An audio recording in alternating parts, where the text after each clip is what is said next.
Hello నమస్తే ఆదాబ్ సర్ శ్రీ అకాల్. This is Kavya. Welcome to our channel. ఈరోజు మన ఛానల్లో వచ్చేసి ఒక ఇంపార్టెంట్ టాపిక్తో మీ ముందరకు వచ్చానమాట. ఏంటి అని అంటే ఎక్కడో వార్ జరుగుతుంటే మన తిండికి తిప్పలైపోయిందనమాట. ఇప్పుడైతే వెయిటింగ్ పీరియడ్ గ్యాస్కి వచ్చేసి 24 కాస్త 45 డేస్ అయినా కానీ లేదు గ్యాస్ మా దగ్గర అని చెప్తున్నారనమాట.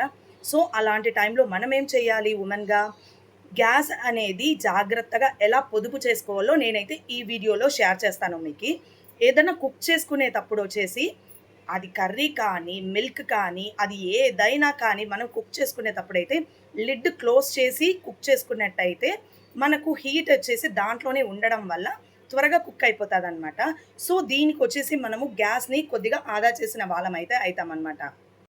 ఏంటి అంటే మనము రైస్ కానీ దాల్ కానీ మనము కుక్ చేసుకునేటప్పుడు అయితే మనము రైస్ని నానబెట్టి కుక్ చేసుకున్నట్టయితే త్వరగా కుక్ అయిపోతుంది అనమాట. దాల్ కానీ రైస్ కానీ మనమైతే కుక్ చేసుకోక ముందు మనము కొద్దిగా సేపు మనము వాటర్లో నానబెట్టాలన్నమాట.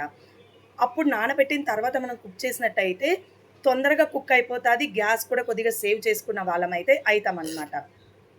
ఇంకొకటి ఏంటి అని అంటే వాటర్ బాయిల్ చేసుకునేటప్పుడు హీటర్స్ అలా యూస్ చేసుకోవడం వల్ల దాని నుంచి కొద్దిగా గ్యాస్ అనేది ఆదా అవుతుంది. తర్వాత వచ్చేసి ఎగ్స్ బాయిల్ చేసుకునేటప్పుడు వచ్చేసి గ్యాస్ మీద కాకుండా ఎగ్ బాయిలర్స్ అని వచ్చాయన్నమాట. దాంట్లో ఎగ్స్ బాయిల్ చేసుకునేటట్టయితే మనం కొద్దిగా గ్యాస్ని సేవ్ చేసుకునే వాళ్ళమైతే అవుతామన్నమాట. ఒకటి ఏంటి అని అంటే బ్రేక్ఫాస్ట్కి దోశ అలా కాకపోకుండా ఈజీగా అయ్యేటివి ఏంటివి అని అంటే ఉప్మా పొంగల్ అలా చేసుకునేటట్టయితే ఈజీగా గ్యాస్ సేవ్ చేసుకునే వాళ్ళం అవుతాం అనమాట. ఎందుకు అని అంటే అందరికీ కలిపి వండుతాం కాబట్టి ఈజీగా అయిపోతుంది అనమాట. మనం దోశ అలా అయితే పెన్నం కాలనివ్వాలి అని చెప్పేసి దాని మీద పెన్నం కాలనివ్వాలి అని స్టవ్ మీద పెన్నం పెట్టేసి ఇంతసేపు వెయిట్ చేస్తూ ఉంటాం అనమాట. దానికి ఎక్సెస్ గ్యాస్ అనేది వేస్ట్ అవుతుంది అనమాట. ఒకరి తర్వాత ఒకరు తింటారా అని అంటే అలా కాదనమాట. ఒకరు ఒకసారి వస్తే ఇంకొకసారి వస్తారనమాట.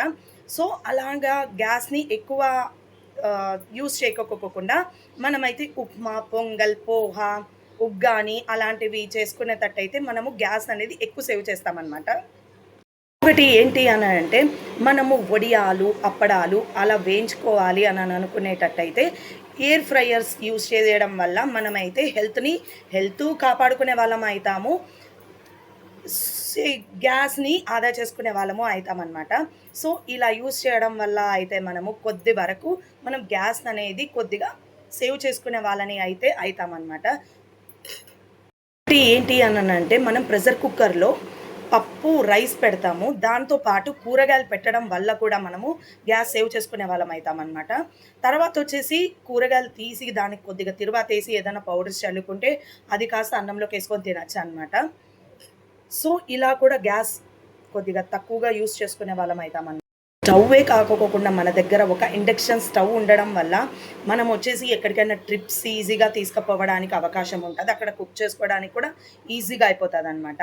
సో మనకు గ్యాస్ అనేది కూడా కొద్దిగా సేవ్, గ్యాస్ అవసరమే లేదు కూడా. ఇంకొకటి ఏంటి అని అంటే మనము వండుకునేటప్పుడు వడియాలు అప్పడాలు కావాలి అని అనుకునే వాళ్ళం అయితే దానికి కూడా మనము ఎయిర్ ఫ్రైయర్ యూస్ చేసినట్టయితే మనకు హెల్త్ బాగుంటుంది. సో ఇది ట్రై చేయండి ఒక్కసారి. హెల్త్ కండిషన్ బాగుంటుంది. దానికి ఆయిలే అవసరం లేదు, అసలు ఆయిల్ అవసరం లేదు, గ్యాస్ కూడా అవసరం లేదనమాట. ఇంకా హెల్త్ కండిషన్ కూడా సూపర్ ఉంటుంది అనమాట దీనివల్ల. సో ఇలా గ్యాస్ కూడా యూసింగ్ అనేది తక్కువ ఉంటుంది అనమాట. ఏంటి అని అంటే కొంతమంది కాఫీ తాగుతూనే ఉంటారనమాట. బ్రష్ చేయకముందు ఒకసారి, బ్రేక్ఫాస్ట్ చేసిన తర్వాత ఒకసారి, ఇంకొకటి బ్రేక్ఫాస్ట్ చేయకముందు ఒకసారి తాగుతూ ఉంటారనమాట కాఫీ. అలాంటి వాళ్ళకు వచ్చేసి కాఫీ ప్రిపేర్ చేసి ఒకేసారి ఫ్లాస్క్లో వేసుకొని పెడితే వాళ్ళే తాగుతూ ఉంటారనమాట. వాళ్ళకి ఇష్టం వచ్చినప్పుడు తాగుతూ ఉంటారనమాట. దానివల్ల వచ్చేసి గ్యాస్ అనేది కొద్దిగా ఆదా చేసిన వాళ్ళం అవుతామన్నమాట. ఈ వీడియో నచ్చినట్టయితే లైక్ చేయండి, షేర్ చేయండి, కామెంట్ చేయండి, పక్కనే బెల్ సింబల్ ఉంటుంది నొక్కేసేయండి. Thank you so much. Bye bye.